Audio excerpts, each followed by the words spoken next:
nous a dû attendre au moins 48 heures pour sortir de la cour. Et lorsque mon papa, ma famille et moi, nous sommes allés un peu partout pour voir la position, c'était vraiment comme s'il y avait une bombe sur Maurice. Les maisons écrasées, les poteaux électriques tombés, les arbres jonchés sur le chemin. C'était un spectacle apocalyptique. Et là encore, c'est rien comparé à Carole et Gervaise. Absolument rien comparé à Carole et Alix, pardon. Carole et Alix qui ont touché Maurice. Alix en 1960, janvier, un mois après Carole. Deux cyclones monstres ont complètement écrasé l'île Maurice. Mais il n'y a pas comme un petit film, il n'y a pas comme le visuel où vous montrez aujourd'hui. Parce qu'aujourd'hui, dans cette île où nous habitons, où la moindre chose devient un drame, nous ne réalisons pas ce que les autres ont vécu et ce que les autres ont pu faire. Si vous patientez une minute, je vais vous montrer un petit film sur Carole que Serge Lebras a fait. Il a fait un Sega d'ailleurs par rapport à ça. Et vous allez pouvoir vous rendre compte du sérieux et de la gravité de la situation à ce moment-là.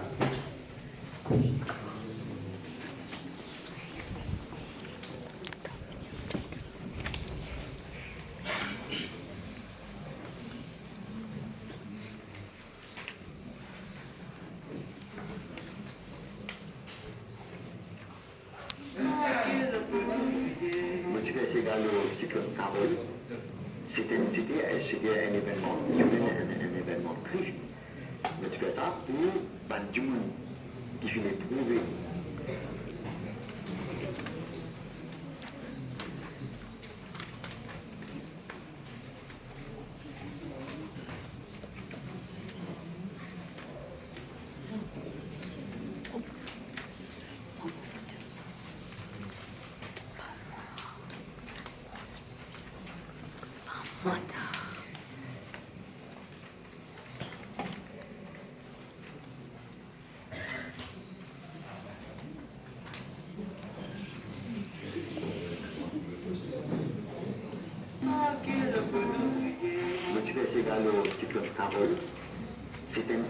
C'était un événement, un événement triste. Mais tu fais ça pour Bandjoun qui finit prouver dans ce que Carole. Plus tard, je vais dans ce gars-là, tu connais qui t'est passé. Voilà ce que Carole, tu m'as dit, En 1960, vous avez mon pas oublié, petit modèle papa doux, Redobi peut tout gagner, ça l'a pu arriver, parce qu'il s'y grenadise, à ce que dit Carole, tu vas aimer le Maurice, à cause de ces gueules-là, à cause de ces gueules-là, pour la cabine cordéo, la cuisine fine d'éventail.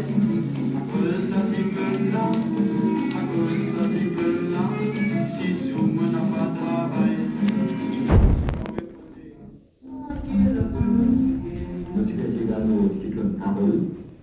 c'était un événement.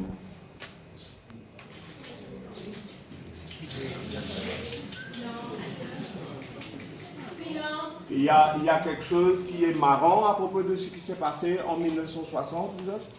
Demandez à vos grands-pères, demandez à vos parents s'ils sont assez âgés pour se rappeler ce qui s'est passé en 1960. C'est absolument pas marrant. Hein?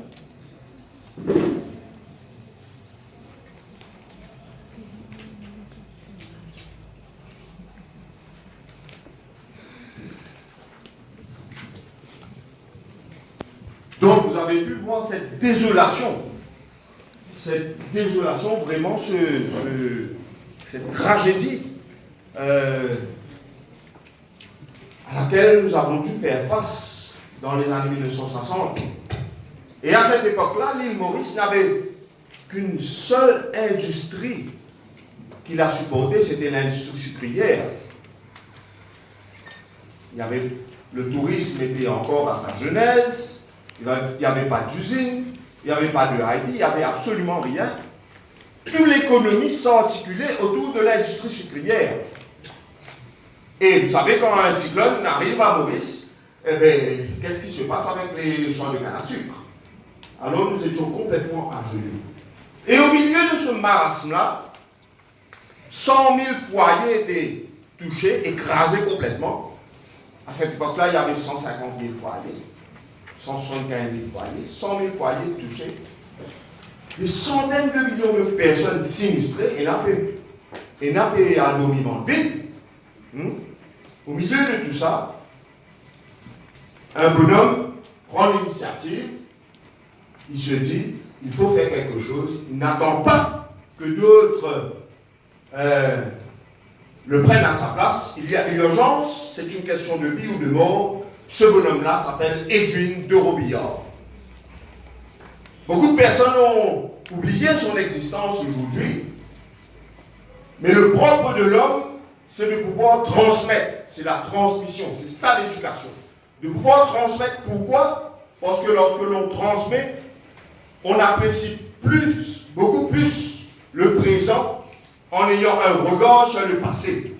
Lorsque l'on transmet, on s'assure qu'il puisse avoir une inspiration de la part des générations actuelles et futures pour que le travail continue. Edwin de Robillard, qu'est-ce qu'il fait à ce moment-là, lui? Il dit qu'il faut reconstruire. Un homme, un seul, il se lève et dit qu'il faut construire. Alors, qu'est-ce qu'il fait? Il s'organise.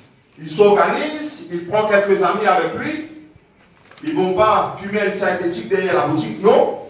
Mais il prend quelques amis avec lui. Il prend une pioche, il prend un marteau, il prend quelques clous, il va chercher des feuilles de tôle, il va chercher des pots d'eucalyptus et il permet que les gens puissent dormir à l'abri. Ces amis-là, il les appelle les compagnons bâtisseurs. C'était un bâtisseur, Edwin de Robillard. Non content de ça, son parcours continue. Il fait ce qu'on appelle une association Solidarité Fraternelle Mauricienne. Il organise des caravanes pour les jeunes une fois par an. Durant ces caravanes-là, les jeunes de tout bord, de toute culture, de tout milieu, se réunissent, prennent leur bicyclette et ils partent camper quelque part pour apprendre à se connaître. N'est-ce pas extraordinaire? Nous sommes en 1972. Il n'y a pas Facebook, il n'y a pas Twitter, il n'y a pas tout ça. Les mœurs ne sont pas encore évoluées. Les gens vivent en autarcie, chacun dans son petit groupe. Et Dieu, lui, dit c'est pas possible ça.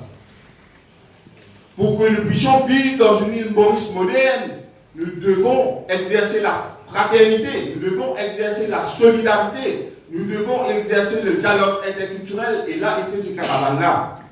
Et il fait ce qu'on appelle une semaine de la fraternité. Pendant cette semaine de l'amour fraternel, il sollicite la MBC. Il y avait une seule radio à ce moment-là, il n'y avait pas de radio privée pour pouvoir partager ça un peu avec tout le monde. Il a fait des choses extraordinaires. Et notre ami José Alette, qui a eu le privilège de le côtoyer, parce que notre ami José Alette était à une époque responsable du service social volontaire international. Hein. Et nous avons mon collègue Norbert de Robillard, qui lui est le petit-fils de Edwin, qui pourra faire un petit témoignage pour dire que vraiment la grandeur du cœur de son grand-père. Donc, il a aussi élaboré quelque chose qu'on appelle les devoirs de l'homme. Tout le monde ici sait qu'il y a les droits de l'homme, mais personne ne sait qu'il y a les devoirs. Pourtant, les droits et les devoirs doivent marcher côte à côte, sinon rien ne marche. Hein? Il faut bien être de même pour pouvoir faire un son. Hein? Et là, sans plus tarder, je vais vous passer le petit-fils de... Donc, il a fait aussi les stèles, comme vous pouvez voir là. Les stèles, ça, c'est au collège Queen Elizabeth, vous avez ces stèles-là. Il a mis 9 comme ça, ce sont des stèles où il y a des messages de paix, des prières en toutes les langues. Et il faut souligner que Edwin puisait sa force de la foi, il puisait sa force de Dieu. Hein? Que vous soyez croyant ou pas, il faut reconnaître que la foi peut soulever les montagnes. Hein? Et il a fait des prières, comme vous pouvez voir, en plusieurs langues. Et puis, aussi, tous les heures, je vous ai déjà dit. Et je voulais vous demander, où est-ce que nous en sommes aujourd'hui avec la fraternité? Où est-ce que nous en sommes avec la solidarité? Où est-ce que nous en sommes avec le bénévolat, le volontariat? Hein? Où est-ce que nous en sommes? Quand vous pouvez voir ici, hein? Dealer de drogue synthétique à 16 ans, 6 aînés sans vie consommée. Qui cause votre problème? Lui, il s'en fout. Même si vous allez à l'hôpital et que vous vous retrouvez absolument sans diplôme, sans rien du tout dans la prison et vous mourrez du sida parce que vous avez partagé des seringues. Il s'en fout complètement. Quel est mon problème là, non? Pour vous qui s'en met plein les poches, hein? La violence chez les collégiens, peut-être ça ne vous touche pas vous, mais est-ce que vous savez qu'il y a eu un sondage en 2011 et en 2007 et ce sondage-là a indiqué que près de 35% des élèves se sont battus dans l'enceinte même du collège. Est-ce qu'on vient au collège pour se battre? Hein? Où est la collaboration? Où est passée la coopération? Où est passé l'amour fraternel? Ces chiffres-là ne nous indiquent pas grand-chose. Est-ce que vous savez que la délinquance juvénile a augmenté de 500%, dites-vous bien 500%, depuis l'an 2000. Hein? En 2018, le taux de délinquance juvénile était de 5,6 par 1000 jeunes, alors qu'en l'an 2000, c'était de 1 par 1000 jeunes. Pourtant, nous avons toutes les facilités. Nous nous réveillons le matin, nous n'avons pas besoin d'aller consolider nos maisons. C'est maman, papa qui va aller préparer le petit déjeuner pour nous donner. Là aussi, il faut dire bien manger, parce qu'on est sur notre portable en train de vérifier notre Facebook ou notre email.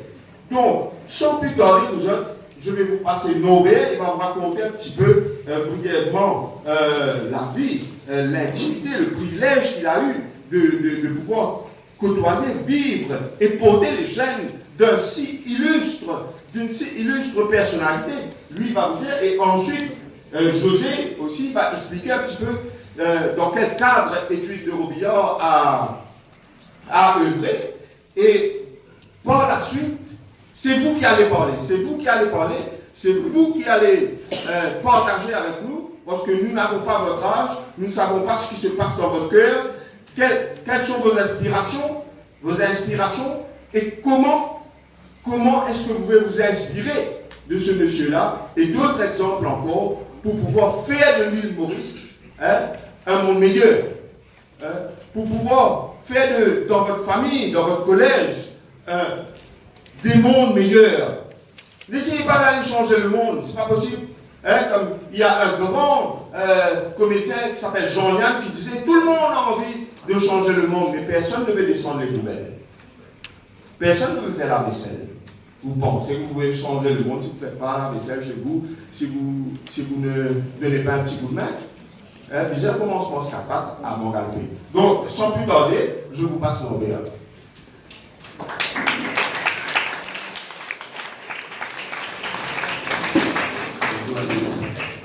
Merci Alain. Alain est un collègue et un ami de longue date. Et il m'a contacté dimanche dernier. Et il m'a annoncé qu'il faisait des recherches sur Edwin. Et je pense que peut-être que vous savez, Alain est un passionné d'histoire et surtout des grands hommes à l'île Maurice. Il a fait plusieurs recherches sur, je pense, Emmanuel Anquetil, Guy Rosemont, et j'en passe. Et c'est arrivé autour d'Edwin de Robillard. Il m'a contacté, il m'a dit, est-ce que tu es d'accord, tu es partie prenante? Je lui ai dit, vas-y, super. Et voilà, 5 jours après, nous sommes ici aujourd'hui et je prends la parole devant vous tous.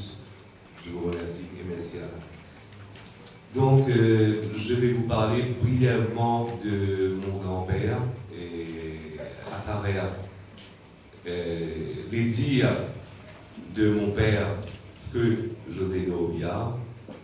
et à travers le vécu de moi-même, la proximité que j'ai pu avoir, la chance que j'ai pu avoir de passer quelques années avec mon grand-père.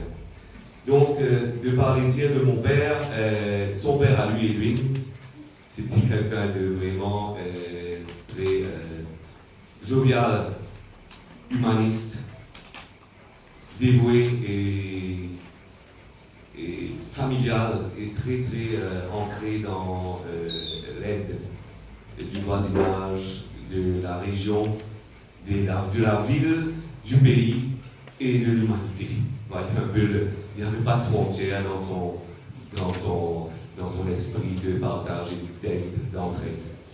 Jusqu'à arriver un jour, il a annoncé à ma famille, c'est-à-dire mes deux, mon père et mon oncle et mes trois tantes, qu'il vendait la maison. Il vendait une magnifique villa qu'il avait à la rue Révérend-Lebrun à Rochebrune, à côté de Rochebrune.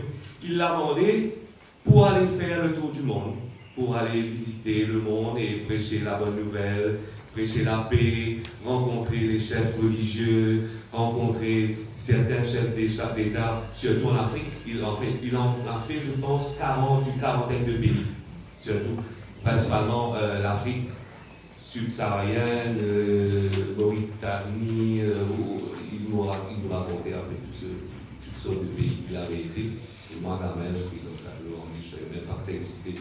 Après, j'ai cherché la classe, j'allais voir où sont ces pays. Ben voilà, à travers mon père, ce que j'ai pu comprendre, c'est qu'il a tout vendu, il a tout abandonné, il a tout vendu et il est parti. Il est parti, il a fait un cheminement. Je pense qu'il avait cet appel, il devait le faire, et il l'a fait. Après, il est revenu. Après, comme Alain l'a si bien dit, il a été pionnier dans certaines associations, créateur de certaines associations. Je pense que José sera beaucoup plus en mesure de vous raconter un peu l'historique de son cheminement, lui. Et moi, personnellement, la relation que j'ai eue avec mon grand-père, c'est quelqu'un qui a tout le temps m'accueilli avec le sourire, avec une blague. Là où j'allais arroser, c'était son territoire. Les gens, mais grand-père, souriez quand tout va bien, sourions quand même, quand tout va mal, sourions quand même, et tout finira par s'arranger. Il a été toujours très attentionné à mes besoins, à voir comment je grandissais, et à surtout voir si j'avais, à travers mes parents, quelque part un peu les valeurs qu'il avait lui, ancrées en lui. Et l'anecdote, justement, c'est pour Estelle. Un jour, il est venu me voir, il m'a dit il veut que je puisse l'aider pour préparer en grandeur A4, comme on dit aujourd'hui A4, c'est-à-dire les mots, les différentes langues. Je sais qu'il y a plus de 5 langues, le Urdu, le Marathi, le Tamoul et tout. Et il fallait retranscrire tout cela en plus grand format pour aller les décalquer et les mettre sur les stèles et après les faire peindre. Donc j'étais partie prenante dedans pour un stèle au moins. Après, c'était bien sûr les fêtes et les déjeuners en famille où c'était tout le temps quelqu'un qui rassemblait et qui nous donnait tout le temps cette envie d'aller vers les autres, d'aider, de comprendre la compassion, l'empathie et surtout d'apporter le sourire et le bonheur là où nous allons. C'était un grand quelqu'un qui vraiment avait foi en les hommes et il voyait en chaque homme un ouvrage vraiment de Dieu et du Seigneur. Merci beaucoup.